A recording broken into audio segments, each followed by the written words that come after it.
जैसा कि आप जानते हैं कि पिछले कोई 3 महीने से 16 सितंबर 2022 को एक कुर्दिश लड़की जिसका नाम मासा अमीनी था, बल्कि उसका नाम कुछ और था, उसका नाम ईरानी नाम मासा अमीनी था, इस नाम से वो मशहूर हो गई। उस लड़की को वो तेहरान घूमने आई थी और जो ईरान की बदनाम-ए-ज़माना मोरालिटी पुलिस है, उसने उसकी एक लट बाहर निकली हुई थी। उसको देखने पे उस लट को निकले हुए आने पे, ये नहीं कि उसने कोई हिजाब बिल्कुल नहीं पहना हुआ था, वो लट बाहर निकली हुई थी। उसकी वजह से उसको वो पकड़ के ले गए और पकड़ के ले गए, फिर उन्होंने उसकी कस्टडी के अंदर डेथ हो गई। फिर उन्होंने वीडियो रिलीज़ की जो कि एक टेम्पर्ड वीडियो थी, जिससे लोगों ने नेटिज़न्स ने बाद में देख लिया था कि वीडियो कहीं से तोड़ के उन्होंने जोड़ी है, क्योंकि जो खिड़की से जो रोशनी आ रही थी, उस रोशनी में खातिर-ख्वाह तब्दीली आ गई थी। इससे ये पता चल रहा था कि जो उसको जो दिखाया, वहाँ से उठा के कहीं और लेके गए, शायद उसको मारा-पीटा, जिसकी वजह से वो फिर बाद में नज़र आती है, वो चल रही है, कुर्सी के पास आके बैठने लगी है, लेकिन बुखला के गिर जाती है और मर जाती है। और वो यंग लड़की थी, 18-19-20 साल की। और अगर कोई 19-20 साल का कोई इंसान हो, तो वो ऐसे ही नहीं मर जाता। उसका नाम असल में जीना अमीनी था, जिसका असल नाम, लेकिन उसको फिर मासा अमीनी उसका नाम तुर्किश में ईरानी में बनता है। तो इसके बाद ईरान में भरपूर मुज़ाहरे शुरू हो गए। मुज़ाहरे पहले भी हुए थे, 2009 में भी हुए थे, 17 में भी हुए थे, और हर दफ़ा जब मुज़ाहरे होते थे, तो स्टेट जो होती है थोड़ी बहुत कमज़ोर होती है और रेवोल्यूशन की जो हवा थी वो सरगर्म हो रही थी। लेकिन ईरान, जब भी ये मुज़ाहरे होते थे, हेवी हैंड से उन मुज़ाहरों को कुचल देता था। बहुत सारे लोग मरे, इस दफ़ा भी कोई हज़ारों की तादाद में उन्होंने लोग मारे, लेकिन एक की डिफ़रेंस ये है कि इस दफ़ा मोरालिटी पुलिस को, जो उनके शुरते हैं, जो उनके पुलिस वाले हैं, उनको अवाम ने बहुत धोया। ट्विटर पे आपको ऐसी अब तो सैकड़ों की तादाद में वीडियोस मिल जाएँगी, जहाँ पे उन्होंने मोरालिटी पुलिस के लोगों को, पुलिस के प्लेन क्लॉथ में ये मोस्टली होते हैं, उनको जैसे पहचान लेते थे, उनको पकड़ के मारते थे।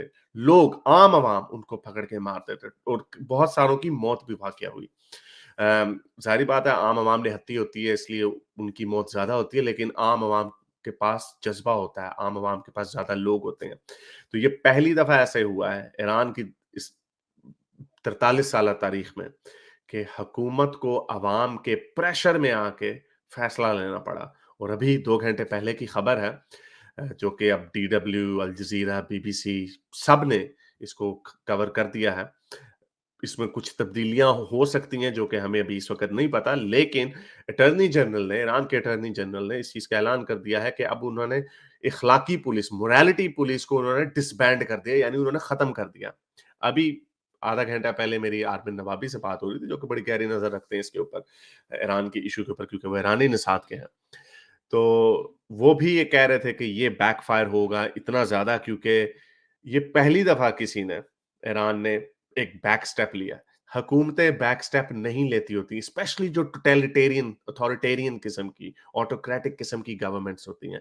क्योंकि इससे वो ये मैसेज नहीं देना चाहती कि अगर आपको कल को कोई और चीज़ पसंद ना आई, तो आप मुज़ाहरे करेंगे, तो हम डर के मारे आपकी बात मान लेंगे। पाकिस्तान फिर भी एक डेमोक्रेसी है, इसलिए यहाँ पे मुज़ाहिरों की वैल्यू है। यहाँ पे लोग उस तरह नहीं मारे जा सकते जिस तरह ईरान में या रूस में या चाइना में मारे जाते हैं। इसलिए ये एक बहुत बड़ी तब्दीली आई है। अभी माहिरीन का ये ख़्याल है कि ये नहीं पता कि ये अभी अवाम को ठंडा करने के लिए इन्होंने किया है, और शायद मोरालिटी पुलिस का नाम बदल के कोई और पुलिस नाम रख दें, और फिर जब ये मामला ठंडा हो जाए तो दोबारा से लोगों को ढूँढ-ढूँढ के मारा जाए जिन्होंने मुज़ाहरे किए हैं वग़ैरह-वग़ैरह। क्योंकि अभी 3 हफ्ते पहले की, 2 हफ्ते पहले की खबर है कि ईरान के जो सो कॉल्ड लॉ मेकर हैं, उन्होंने कहा कि जिन-जिन लोगों ने मुज़ाहरे किए हैं, उन सबको फांसियाँ दें। उनका नंबर तकरीबन 15,000 के करीब था। लेकिन ऑब्वियसली ये सिर्फ डराने का एक टैक्टिक था, क्योंकि आप कैसे 15,000 लोगों को फांसियाँ दे सकते हैं? ऐसा हो ही नहीं सकता, नामुमकिन है। अभी एक और बच्चा मरा 1 हफ्ता पहले, उसके ऊपर मज़ीद मुज़ाहरे हुए। ये मुज़ाहरे बढ़ते जा रहे हैं और कम नहीं हो रहे। तो अब अवाम के मुँह को भी खून लग गया है। वो भी खून, ये मैं मुहावरतन बात कर रहा हूँ, कि हमें लग रहा है, अवाम को लग रहा है कि शायद ये हुकूमत जो है ये प्रेशर में आ रही है, और अब सेक्युलर रेवोल्यूशन की बातें हो रही हैं ईरान में। अ, पता नहीं आता है या नहीं आता, लेकिन ये बहुत बड़ी खबर है कि ईरान ने अवाम के प्रेशर में आके मोरालिटी पुलिस खत्म कर दी। अब मोरालिटी पुलिस खत्म कर दी है तो क्या हिजाब भी खत्म हो गया? ईरान में किस तरह से बगैर किसी हिजाब के ये आपको लगेगा जैसे कोई यूरोप का मुल्क है।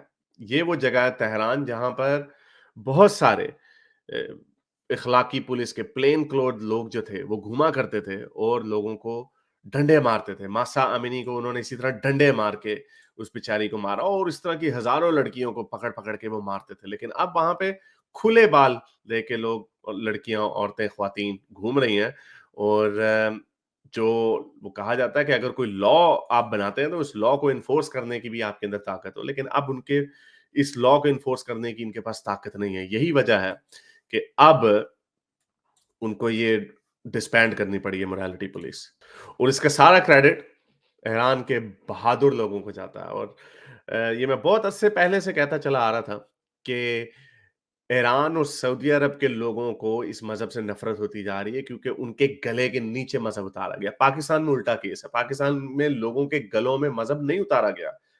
गलों में मज़हब जो है स्टेट उतारती है। जब पाकिस्तान में यहाँ पे इनको छितर मारने शुरू कर दिए, ज़बरदस्ती बुर्के पहनाने शुरू कर दिए, जैसे तालिबान कर रहे हैं अफ़गानिस्तान में, तो फिर लोग जो है इस्लाम के खिलाफ बोलेंगे। और वही हो रहा है कि ईरान में अब ये गेम ज़्यादा लंबी नहीं है। अब ईरान में सेक्युलर रेवोल्यूशन आएगा। ये वो वक़्त है जिस पे आप इसके ऊपर नज़र रखेंगे। हो सकता है ये आने वाले कुछ दिनों में आ जाए या हो सकता है ये वाले मुज़ाहरे फिर ईरान बेदर्दी से कुचल दें, लेकिन ये मुज़ाहरे अब कहीं जाने वाले नहीं हैं, क्योंकि लोगों को इस चीज़ का एहसास है कि आज़ादी क्या है और उसके लिए लड़ना इट्स वर्थ इट। मेरे इस नेक काम को जारी रखने के लिए मुझे पेपैल या पेट्रियन पे ज़रूर सपोर्ट कीजिए ताकि मैं अपना पैगाम ज़्यादा से ज़्यादा लोगों तक पहुँचा सकूँ।